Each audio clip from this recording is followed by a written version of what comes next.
Lord have mercy, it's hot out here.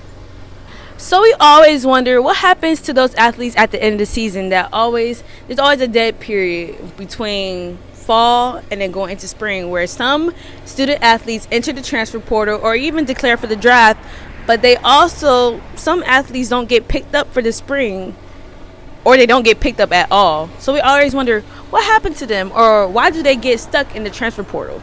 My name is Terry Lawson. If you don't know this by now, this is Terry's Table Talk, and this is probably episode 4 or 5. But I want to say thank you guys for subscribing and being some loyal supporters, because I'm pretty sure y'all don't want to hear my opinions, but I thank y'all anyway for being so in tune to me and what I have to say. And for my next month goal, I really do want to hit 100 to 150 subscribers. So please like, comment, subscribe, and share it with everybody that you know so we can reach that goal. Please and thank you. So people always wonder, why do student athletes get stuck in the transfer portal? And it's really quite simple. If you do not have the stats, nor you're not making the connections, you will really get stuck in that transfer portal. And it sucks because I've seen people's career die in the transfer portal. So basically what that means is stats. Did you have any playing time at your old school? Did you make any records? Are you did you build up that resume for yourself? Were you a hard worker at practice? Did you have like I said, do you have the footage and the stats to back it up for you to be entered in transfer portal and for a team to pick you up, a good team to pick you up at that? Or are you making the connections? Are you reaching out to different coaches to be like, hey, I think about transferring from this school and I want to enter the transfer portal, hoping that you guys will pick me up? Are you guys making that connection in order for you to be picked up from the transfer portal? No, some people are not, and they solely rely on practice footage to help them get picked up, which sometimes it works, but other times it does not work at all. And that's why I always say some people's careers really die in the transfer portal.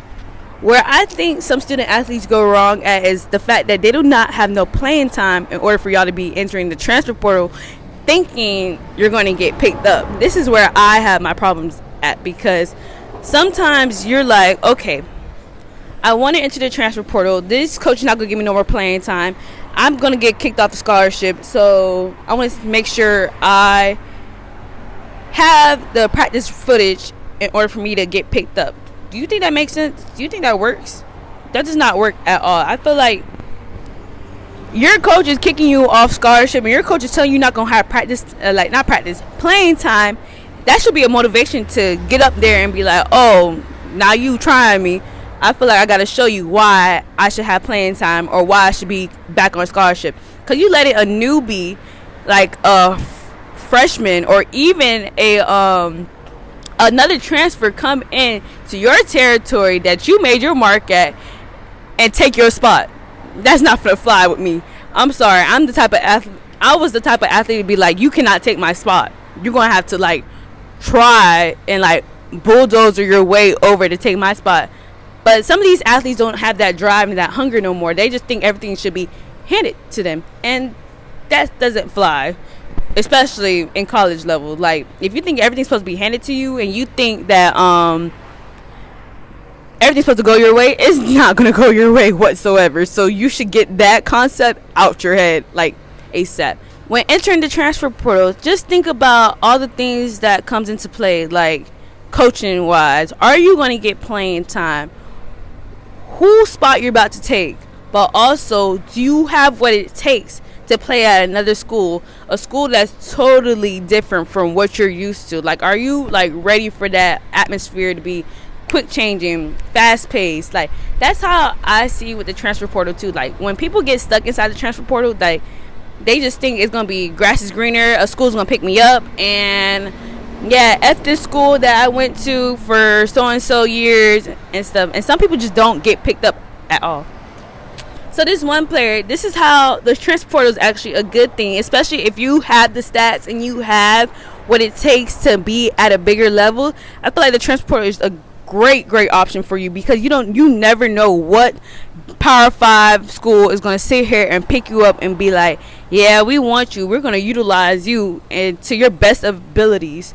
So let's say you had all the playing time in the world and you were top dog at your old university, and you're like, dang, I kind of want to sit here and go to the next level. I want to see what a Power 5 school is like.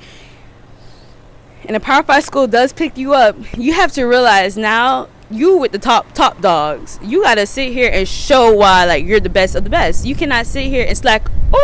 You cannot sit here and slack off and put all your hard work for nothing, and you enter the transfer portal to sit here and showcase your abilities and why you deserve to play at that school. That was a lot of wind, but yeah, I think the transfer portal, there's some horror stories with the transfer portal, but the transfer portal is also a good thing to be picked up and to be utilized by different people. Let's say you are that star player that entered the transfer portal and you got picked up by that Power 5, Power 10 school, which is great, and we love that for you. But then you're underneath some of the best players in that organization and in that school. So it's like now you're coming into like a dog, like a den, like a lion's den, trying to fend for your spot. Because at the end of the day, if I was a top player at that Power 5 school and you came in thinking that you finna take my spot, that's not finna fly with me. Like, you gotta battle your spot. And that's where some people like either rise to the occasion or they do not play at all.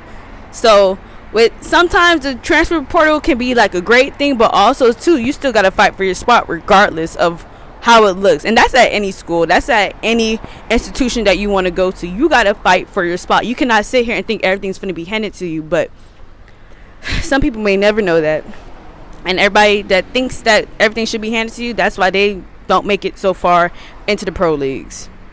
If you have any transfer portal horror stories that you would like to talk about, I will be gladly like to see, listen, hear your horror stories. If you comment down what you faced or what you heard about some people entering transfer portal, I would love to hear about it. I would love to read about it. So comment down below what you think is the worst transfer portal horror story you have, or even the transfer portal Cinderella story that you have. And I thank you guys so much for listening to Terry's Table Talk. Come back another time when I post again.